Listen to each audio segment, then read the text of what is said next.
I used to think that if you were kind, honest, and hardworking, people would eventually see your value. But then I met my boyfriend's rich family, and they taught me that some people don't care who you are inside, only how much you're worth on paper. In today's story, I'm going to tell you how my boyfriend's wealthy parents and siblings decided I wasn't good enough for their world, tried to push me out of his life, and how I quietly stepped back, watched and let them destroy themselves with their own arrogance and greed. If you enjoy long, emotional revenge stories about rich versus poor, toxic families, and karma working slowly but perfectly, make sure you like this video, subscribe to the channel, and stay with me until the very end, because the way this family collapses is exactly the kind of justice they never saw coming. My name is Emma, and I grew up in a neighborhood most people from the good areas only drive past with their windows rolled up. My parents weren't criminals or addicts. They were just poor. My dad worked 2 jobs warehouse during the day, security guard at night. My mom cleaned offices and took care of me and my younger brother. We didn't have fancy vacations, private tutors, or brand name anything. What we did have was noise, laughter, arguments, shared meals, and a stubborn belief that if we kept pushing forward, life would get a little better. I was the first in my family to go to university. I worked part-time at a cafe, studied late into the night, and graduated with a degree in accounting. Not glamorous, but solid, practical, and mine. I was proud of every step I took, even when my shoes were cheap and my bank account was close to zero. That's when I met Lucas. Lucas and I met at a networking event for young professionals. He was standing alone at the back of the room, looking slightly bored, swirling his drink while everyone else was trying to impress everyone. We started talking about something completely random, the terrible coffee they were serving, actually, and somehow ended up having a real conversation. Not about money or status, but about movies, music, and what we both hated about fake people.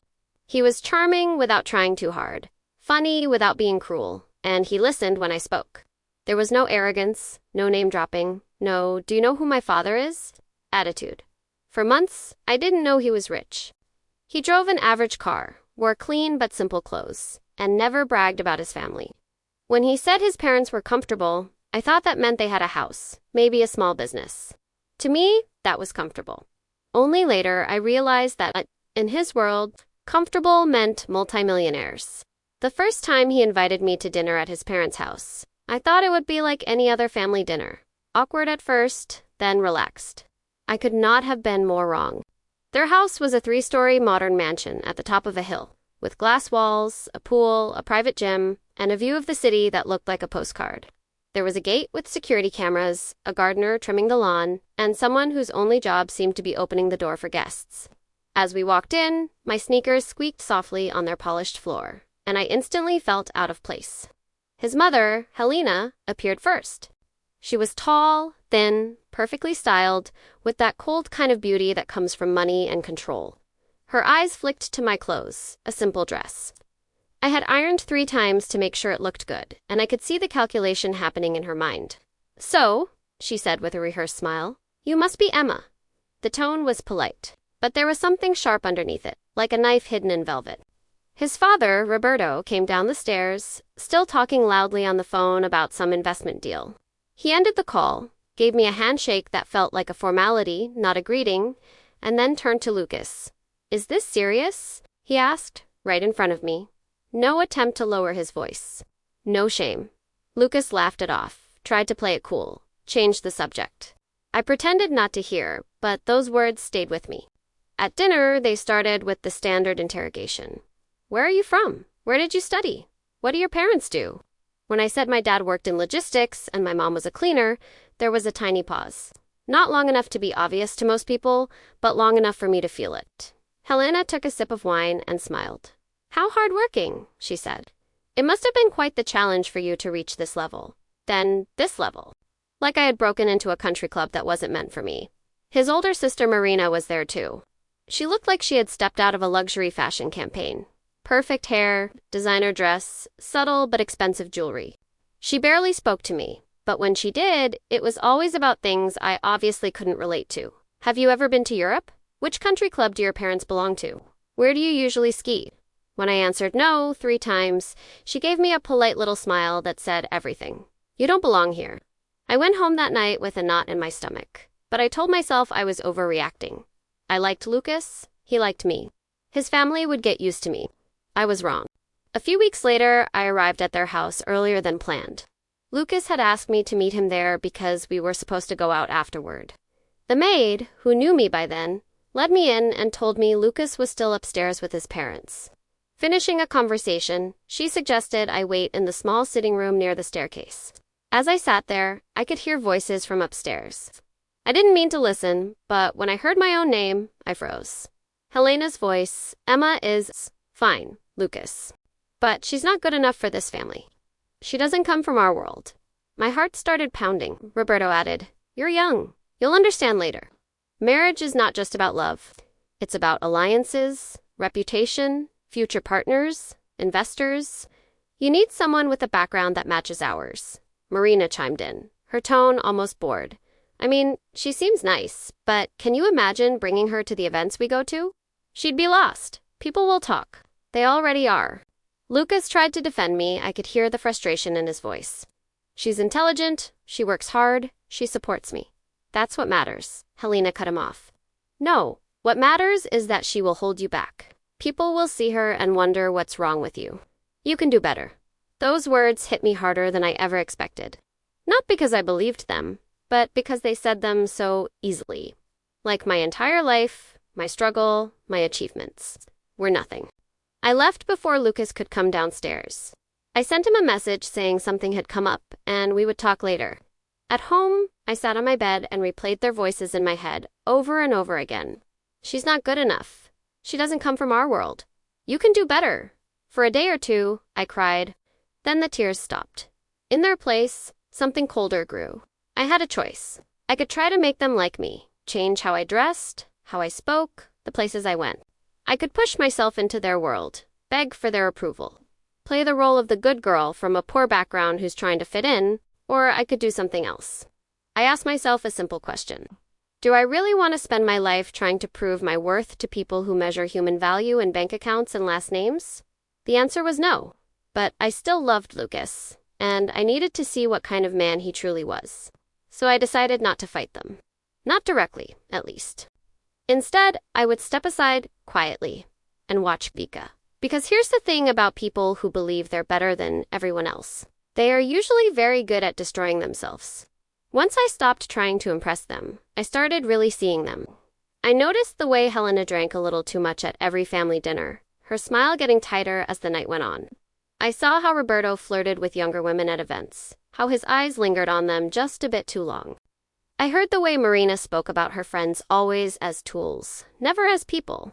Little comments started to surface in conversations with Lucas. He mentioned his father was under investigation for some shady business practices, but it would all go away, like it always did. He told me his parents were fighting more often, mostly about money and image. He admitted that Marina had a gambling problem, but the family kept covering it up to avoid scandal. Their perfect world had cracks. Deep ones. They were obsessed with control and reputation, but inside their mansion, things were rotting. All I had to do was wait. One day, Lucas came to my apartment looking more stressed than I had ever seen him. He dropped onto my couch, ran his hands through his hair, and said, "You're probably going to see things about my family in the news soon." He explained that a major financial deal his father had been involved in was under heavy investigation.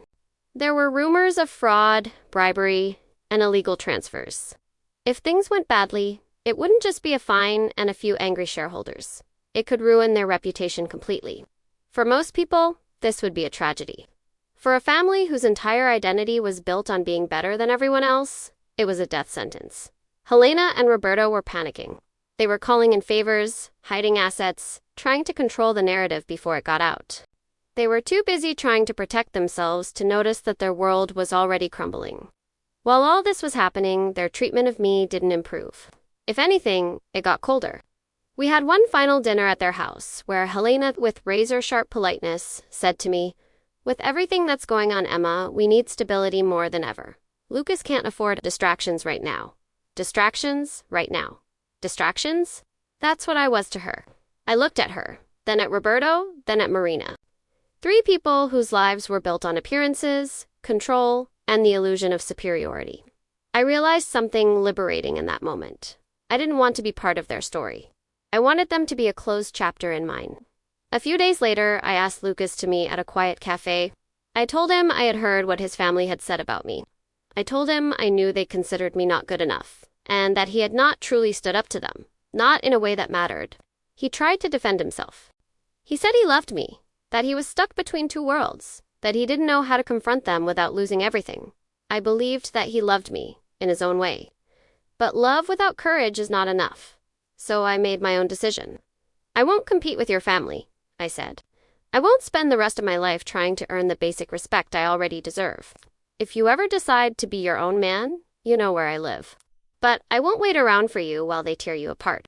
I ended the relationship not with a dramatic scene, not with shouting, but with calm, final clarity. Months passed. The investigation into Roberto's business became public. News articles appeared. Headlines questioning the integrity of his company and his philanthropic work. Old associates began to distance themselves. Deals fell through, investors pulled out.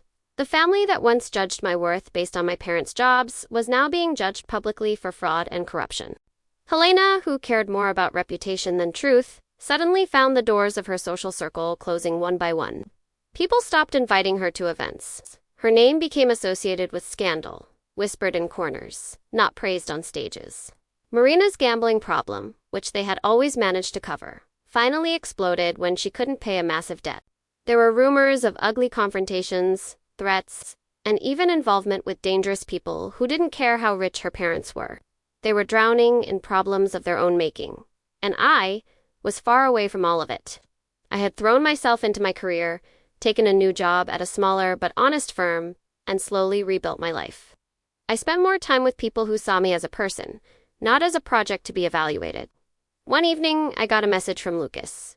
He told me he was sorry, that I had been right, that his parents had always been like this, and he had been too afraid to admit it to them, and to himself.